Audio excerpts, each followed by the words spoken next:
ازيكم؟ في الفيديو اللي فات اتكلمنا عن التايب اوف داتا، وقلنا ان انواع البيانات اللي انا بدخلها وانا شغالة على الاكسل بتكون مختلفة، زي ان انا بدخل ارقام، بدخل عملات، نسب مئوية، تواريخ، توقيت، نصوص وغيره.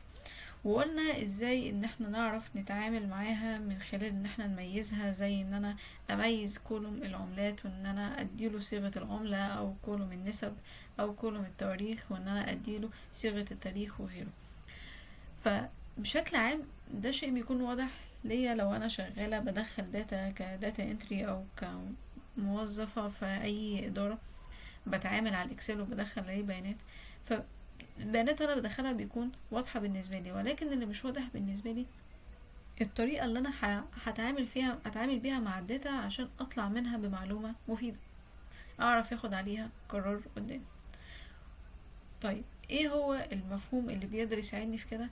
في حاجة اسمها the level of measurements، المستوى اللي بيتطبق على الداتا اللي عندي عشان اقدر احدد كل نوع من البيانات اللي عندي ايه الطريقة المناسبة ان انا اتعامل معاها عشان اعرف اقيس البيانات بتاعتي. level of measurements هو بيقولك ان هو الداتا بتنقسم لكذا نوع. اول نوع عندي وهو ال qualitative data، وتاني نوع عندي هو ال quantitative data. طيب ايه ال qualitative data وايه ال quantitative data؟ خلينا نبدأ بالنوع الأول ال qualitative data. qualitative data هي بيانات وصفية، يعني هي بتهتم بوصف الداتا اللي عندك، الشيء اللي موجود عندك. فعلى أساسها بنقولك إن هي non numerical data، يعني هي مش حاجة بتمثل عدد أو هي أرقام، هي في الأغلب هتكون نصوص. أما الكوانتيتيف داتا، quantitative data هي داتا كمية، وفي الحالة دي أنا بتكلم على أرقام وحسابات أقدر أطبقها. طيب نرجع للكواليتيتيف داتا، البيانات الوصفية. البيانات الوصفية هي زي ما قلنا هي بيانات بتصف الأوبجكت اللي عندي أو الشيء اللي عندي، بتبدأ تديني معلومات عنه. بتتقسم لإيه؟ بتتقسم لنوعين: nominal data و ordinal data. بالشكل ده هنبدأ ان احنا نفهم اكتر الكواليتيتيف داتا. نبدأ بالنوع الاول النومينال داتا. النومينال داتا هو بيوصف البيانات اللي عندك ولكن لمجرد المعلومة، مش للترتيب، وهنفهم قدام يعني ايه. ولكن هناخد عليه مثال. النومينال داتا زي ان انا مثلا يبقى عندي عربيتين من نفس النوع يعملوا نفس الفانكشنز، ولكن انا بقول لك ان انا عندي العربية دي لونها اصفر والعربية دي لونها ازرق. لو انا ببيع لعميل، فالفرق بين العربيتين من العميل كإمكانيات هيكون صفر، لأن الاتنين نفس الإمكانيات والاتنين نفس الفيتشر، ولكن كل واحد فيهم بيتميز بلون، والعميل هو اللي عليه ان هو يختار أزرق أو أصفر. واختياره في الحالة دي مش هيأثر على البيع عندي أو هيأثر على آراء باقي العملاء. هو ده شيء من وجهة نظره هو وذوقه، هو هيختار لون معين ويشتري على أساسه العربية. النومينال برضو داتا عندي زي ان انا اقولك ان الطلاب عندي في الفصل بنات وولاد. هل ده هيفرق مع المدرس اللي واقف يشرح في ان عدد الطلاب بنات وولاد او ان الفصل فيه بنات وولاد؟ هو في الاخر هيدي نفس المادة العلمية وهيشرحها لكل الطلبة بهدف ان الكل يتعلم. فهنا معلومة ان الفصل فيه بنات وولاد مش هتأثر على الهدف اللي هيقوم عليه المدرس، ولكن ممكن تفرق في احصائيات تانية، ان انا اتكلم بقى على مستوى نجاح الطلبة في المادة دي، وقد ايه نجح من البنات وقد ايه نجح من الولاد، وابني عليها احصائيات ودراسات تانية لو انا في موضوع معين عايزة اطبقه. ولكن كتمييز فهو مفرقش معايا غير ان انا حددت بس طبيعة الناس الموجودة عندي، زي ان انا اكون بتكلم على السوشيال ميديا فاقول ان انا عندي عدد المتابعين على الفيسبوك 50% من الرجال و50% من السيدات. هنا انا بدأت ممكن اوصل لمعلومة انا ما اديتش اولوية لمين فيهم، ولكن انا المعلومة دي ساعدتني ان انا اعرف اوجه المحتوى اللي انا شغالة عليه الفترة الجاية ازاي. هل انا المحتوى ده هو خاص بالسيدات فانا هتوجه ليه عشان اقلل نسبة المتابعين من الرجال، ولا هو محتوى ليهم جميعا فانا ممكن انوع بين المحتوى عشان اشد انتباه النوعين دول من الجمهور سواء السيدات او الرجال عشان يتفاعلوا معايا اكتر. فبقت وجودهم هنا هو بس كهدف انك تعمل جروب للداتا، ان انت تعمل مجموعة من الالوان دي للعربية دي، او مجموعة للسيدات او مجموعة للرجال، عشان انت عايز تعمل هدف تاني تطبقه قدام مش اكتر. فالنومينال داتا هي داتا فقط ان هي بتديك تمييز للحاجة اللي انت شغال عليها سواء لشخص او لاشياء. طيب الاوردينال داتا، هنا الاوردينال داتا من اسمها هي جاية من اوردر يعني ترتيب، والاوردينال داتا هي حاجة لا تقبل التغيير. يعني انا لما اكون بتكلم على ان بداية السنة اللي احنا فيها بادئة من شهر يناير، فهو كل سنة هتبدأ من نفس الشهر اللي هو يناير وتنتهي شهر 12 اللي هو ديسمبر. مفيش اي احتمالية في الكون ان هو احنا نيجي نقول العكس. كذلك ان انا ممكن اقول لو انا عندي طلاب في امتحان والطالب طلع الأول على المادة وطالب تاني طلع التاني على المادة، وهكذا لغاية الطالب التالت. أنا اديت التمييز ده للثلاث طلاب اللي عندي على أساس بسيط وهو درجاتهم في الامتحان. فمن معلومة الدرجات خاصة بيهم في الامتحان قدرت أحدد مين الأول والتاني والتالت، أو الأول والتاني والتالت دي ordinal data بتتحط بناء على ترتيب. مينفعش ان انا اعكس الترتيب وفي الحق ودي للطالب التالت اللي هو جايب اعلى مجموعة اديله المستوى التالت والعكس. فالاوردينال داتا هي داتا مبنية على الترتيب. انا فعلا لما استخدمها يبقى انا فعلا بدي اولوية مين التوب ومين البوتوم. مثلا خلينا نقول لو انا هنا عندي كلاينت بيقول لي ان متابعين الفيسبوك عندي، انا عندي ناس على الفيسبوك وعندي على اليوتيوب وعندي على سناب شات. انا لغايه دلوقتي ما وضحتليش المعلومه، ما فهمتش ايه الكلاينت عايز يقولهولي. لكن لو جه الكلاينت قال لي ان الفيسبوك اللي بيتابعوني 10,000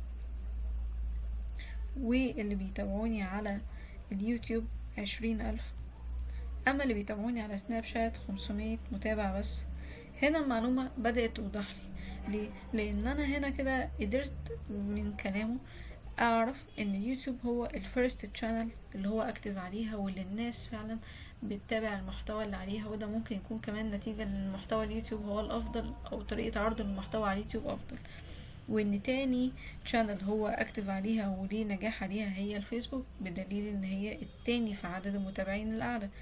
اما التالت وهو سناب شات وهو الاقل مقارنة بيهم هما الاتنين. وفي الحالة دي انا اقدر اطلع بقرار ان هو مثلا اداؤه ضعيف على سناب شات، الجمهور هو اصلا مش متفاعل على سناب شات ومتفاعل على بقية المنصات التانية. فمن مجرد تكست اسامي تشانلز اللي هي جاست تكست، مجرد تكست ومعاها بعض الارقام ساعدوني ان انا اعرف ازاي التكست ده اطلع منه معلومة، واطلع منه معلومة تخليني اعرف انا هتعامل بعد كده في القرار الجاي ازاي. بالشكل ده يبقى ده قدرنا نقول ايه الفرق بين النومينال وايه الفرق بين الاوردينال اللي تابع لكاتيجوري qualitative data. طيب نيجي للجزء التاني وهو الكوانتيتيف داتا اللي هي الداتا الكمية. الداتا الكمية او الكوانتيتيف داتا هي داتا نيوميريكال. انا في الحالة دي بتكلم على حاجات ارقام، بتكلم على عددية، بيانات عددية. طيب اقدر ان انا اعدها او اقدر ان انا احسبها. يعني ايه وايه الفرق بينهم؟ الفرق بينهم هيوضح لما نقول هي الكوانتيتيف داتا بتنقسم لايه. هي بتنقسم ل discrete data و continuous data. الكونتينيوس داتا هي داتا لو انا عندي رينج من البيانات بادئ من واحد وبينتهي ل10، فانا اقدر اقول لك 1 و1 و1/10 و1/2 و1.5 وافضل اعد كتير لغاية ما اوصل لرقم 10. يعني ال continuous data هي بتاخد الداتا كلها من اول الرينج لاخر الرينج قبل الكسور العشرية. في ال continuous data ان انا لو يبقى عندي حسابات حاجات accounting، انا كده بتعامل مع continuous data. هقدر اجمع العملات او اقدر اجمع المعاملات المالية عشان اطلع بيها برقم كامل. اقدر ان انا اقول لو انا في امتحان اعطوني وقت 20 دقيقة وبعد كده قالوا هيزودوني وقت 10 دقايق، فانا اجمالي الوقت اللي انا استغرقته كأميرة 30 دقيقة. انا لسه ما كملتش الرقم الصحيح اللي هو ساعة، ولكن انا قدرت ان انا اجمعه، فده بينطبق على continuous data. طيب نروح للجزء التاني وهو discrete data. discrete data هي ارقام صحيحة لا تقبل الارقام العشرية. يعني انا بتكلم عن افراد، خلينا هنا مثلا نقولها بتكلم عن افراد في مكان، فانا هعدهم كلهم. فانا هنا بتكلم على افراد ناس هقدر اعدهم، مش اعمل حسابات، انا هعد count. فمادام بتكلم على discrete فانا هنا بتكلم على count، ان انا هعد الحاجات اللي قدامي، الافراد اللي عندي، عدد اشياء بضاعة ايا كان. فدي حاجة انا هتبقى رقم صحيح، هقدر ان انا اعدها بس، فتبقى discrete data. هقدر ان انا اجمعها واعمل عليها قياسات، تبقى مبالغ، كسور في الوقت، قياسات مثلا زي الطول، العرض، كل الحاجات دي continuous data.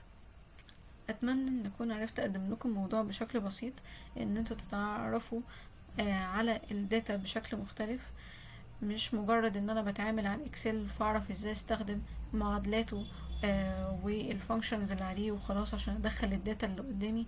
لا، انا مهم جدا ان انا الداتا اللي بتعامل عليها او بدخلها اكون فاهمها، اكون عارفة ازاي هتعامل معاها في اني اقيسها، اعرف افرق بين الداتا الكواليتيتيف اللي هي الداتا الوصفية. والفروق دي كلها هتفيدني اكتر وهتبان معايا اهميتها واحنا بنشتغل في الفيديو الجاي على معادلات الاكسل ونطلع داتا حقيقية ونطبق عليها كل التفاصيل اللي اتكلمنا فيها النهاردة، في ان انا اشوف انواع مختلفة من الداتا واشوف فعلا ازاي هعرف اتعامل معاها عشان اطلع بقرار صح يساعدني ان انا ابقى فاهمة الداتا اكتر واعرف انظم شغلي بشكل افضل.